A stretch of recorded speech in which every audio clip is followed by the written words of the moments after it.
നമസ്കാരം. അങ്ങനെ മുൻ ധനമന്ത്രി തോമസ് ഐസകിനെ വെറുതെ വിടാൻ ഉദ്ദേശിച്ചിട്ടില്ല ഇ.ഡി.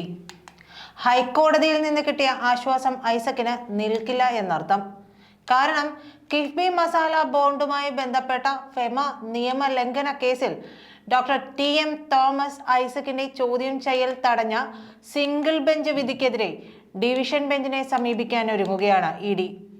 ഇക്കാര്യത്തിൽ ഇ.ഡി. സോളിസിറ്റർ ജനറലിൽ നിന്ന് നിയമോപദേശം തേടും. കിഫ്ബി മസാല ബോണ്ട് വിനിമയം സംബന്ധിച്ച അന്വേഷണത്തിന്റെ ഭാഗമായി മുൻ ധനമന്ത്രി തോമസ് ഐസക്കിനെ തിരഞ്ഞെടുപ്പ് കഴിയുന്നതുവരെ വിളിപ്പിക്കേണ്ടതില്ലെന്ന് ഇ.ഡിയോട് ഹൈക്കോടതി നേരത്തെ പറഞ്ഞിരുന്നു. പാർലമെന്റ് തിരഞ്ഞെടുപ്പിൽ തോമസ് ഐസക് സ്ഥാനാർത്ഥിയാണെന്നും 1 മാസം തികച്ചിട്ടില്ലാത്ത തിരഞ്ഞെടുപ്പിന്റെ ഈ വേളയിൽ സ്ഥാനാർത്ഥിയെ ശല്യം ചെയ്യേണ്ടതില്ലെന്നുമാണ് ജസ്റ്റിസ് ടി.ആർ. രവി വ്യക്തമാക്കിയത്.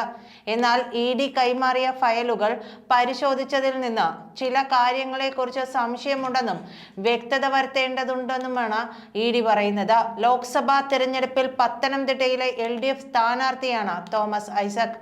മസാല ബോണ്ടുമായി ബന്ധപ്പെട്ട് ചോദ്യം ചെയ്യാൻ ഇ.ഡി. നിരന്തരം സമൻസ് അയക്കുന്നതിനെതിരെ തോമസ് ഐസക്കും കിഫ്ബിയും നൽകിയ ഹർജികളാണ് കോടതിയിൽ ഉണ്ടായിരുന്നത്.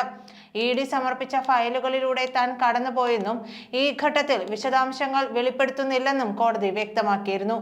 വിശദീകരണം തേടുന്നതിന് നേരിട്ട് വിളിപ്പിച്ചു വേണോ, രേഖാമൂലം മതിയോ എന്നൊക്കെ പരിശോധിക്കേണ്ട കാര്യങ്ങളാണെന്നും വ്യക്തമാക്കി. ഹർജികൾ മെയ് 22-നാണ് വീണ്ടും പരിഗണിക്കുക.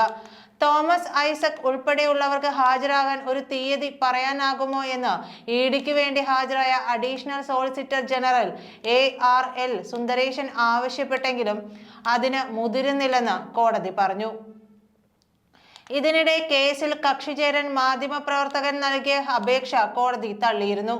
നിരവധി തവണ സമൻസ് അയച്ചിട്ടും ഓരോരോ കാരണം പറഞ്ഞ് അദ്ദേഹം ചോദ്യം ചെയ്യലിന് ഹാജരായില്ല. മുൻ നിശ്ചയിച്ച പരിപാടികൾ ഉണ്ടെന്ന് കാണിച്ചാണ് ആദ്യം ഹാജരാകാതിരുന്നത്. പിന്നീട് സമൻസിനെതിരെ ഹൈക്കോടതിയിൽ ഹർജി നൽകി.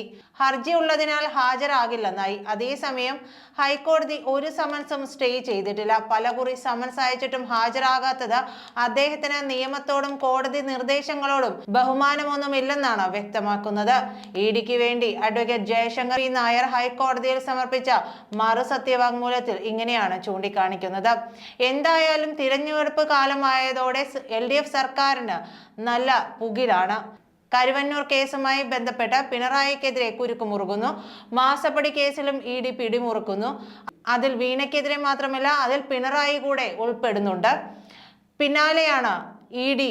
ഡിവിഷൻ ബെഞ്ചിനെ സമീപിക്കാൻ ഒരുങ്ങുന്നത്. എന്തായാലും എന്തെല്ലാമാണ് സംഭവിക്കുക എന്നതും കലങ്ങി മറിഞ്ഞ് എന്താണ് ഉണ്ടാവുക എന്നുള്ളതെല്ലാം കണ്ടറിഞ്ഞു തന്നെ കാണേണ്ടതുമാണ്. നന്ദി.